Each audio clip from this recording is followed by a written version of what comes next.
Hey, this is Darius Ramsey. This is James Rhoads. We're the Ramsey Rhoads group here at Berkshire Hathaway in Camp Hill, PA. Today, we're actually going to be talking about some of the common misconceptions that sellers have about selling their home in the seller's market.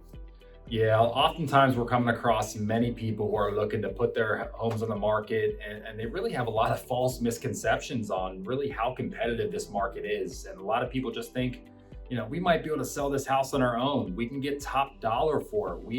We are calling the shots. And you know what? Sometimes that really can be the case, but we want to talk about some of the misconceptions that people really just don't know about that's happening behind the scenes to get a real estate transaction completed. Probably the number one misconception, in our opinion, is a lot of sellers believe that, hey, we just put your house up on the market, a contract comes and it goes under contract, and that's all that we have to do. Sometimes getting the house under contract is actually the most difficult part.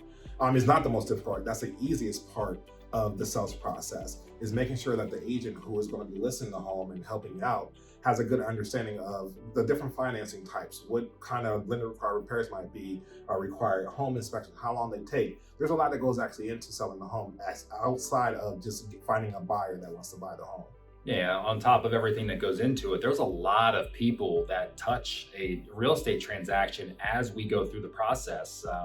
If there are loans involved, there are lender processors, like you said, mentioned home inspections, there's appraisers, a lot of coordination that happens on top of just the office transactional side of things that go as well. And, I think they say on average there's usually over 20 people that touch a transaction just to get from contract to closing.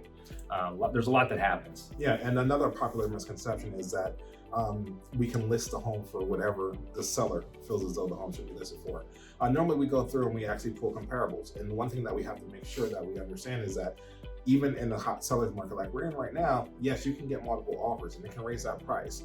But the one thing that we have to understand is there are still appraisals. And at the end of the day, 90% or more of people are actually going to be using some sort of financing, whether it's conventional FHA, USDA. There's going to be some sort of appraisal that's going to take place too. Not everyone's going to be willing to ride a house sight unseen, like we were saying earlier last year, or buying a house without any home inspection. So we just want to make sure that sellers actually understand that there's a lot of things that we want to consider before you put your house up on the market, and also set the proper expectations that once it does go under contract, if you have a 120-year-old house, are you really going to expect someone to come in and not want to do any kind of home inspection? Yeah, and one of the jobs that we do as your realtor is that, we're going to make sure we keep you protected. We're going to let you know the ins and outs and some of the hurdles you could encounter during the process. And obviously, if you guys have any questions on some of those parts of the process, feel free to reach out to us anytime. We'd love to help out.